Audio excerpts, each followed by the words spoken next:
Friends and fellow Sojourners, thanks for taking a few minutes to view this brief video update from your church. And we're sending this to you at the beginning of a season that we've come to call Lent. And I don't know what kind of connotation Lent might have for you, for your family, for your rhythms of worship and devotion.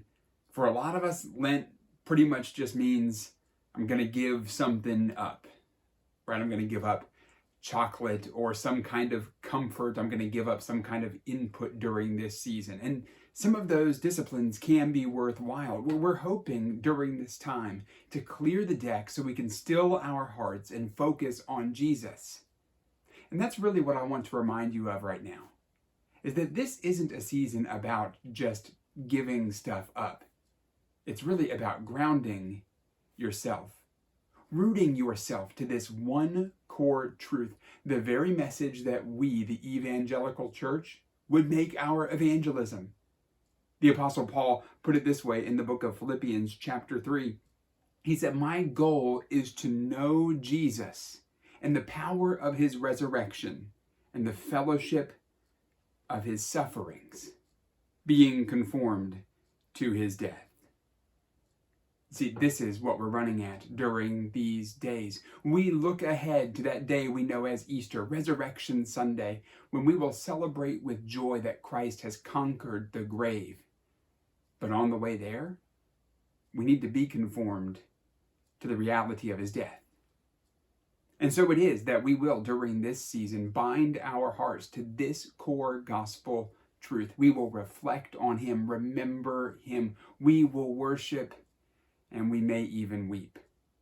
But though weeping may last for the night, there is a morning where we will know joy. During this time, we'd love to connect you with some resources for your family. You will find among your various Sojourn emails and other resources we have in worship, you'll find a link to a document that includes a breakdown of Isaiah chapter 53, one of the great suffering servant songs that we have in that prophet's work. And we're encouraging you to use that as a devotional guide for your family in this season so that you can be focused on Jesus' role as it was told to us in history and as it was revealed to us in the Gospels. And if you and your family, if your kids would memorize that together, if you would commit it to your hearts, we look forward on Easter Sunday to reciting that together, to confessing Jesus' goodness in the church on that special day. Do make sure that you mark your calendars for Maundy Thursday, which is April the 6th, where we will have a communion service coming up. Also, do reserve that special Sunday, April the 9th. The one we know is Easter. We'll call it Resurrection Sunday. That is the most important day of worship for the Christian church. We'd love for you and your family to be with us at Floyd County High School at 10 o'clock in the morning. So, partake of the resources that we have for you.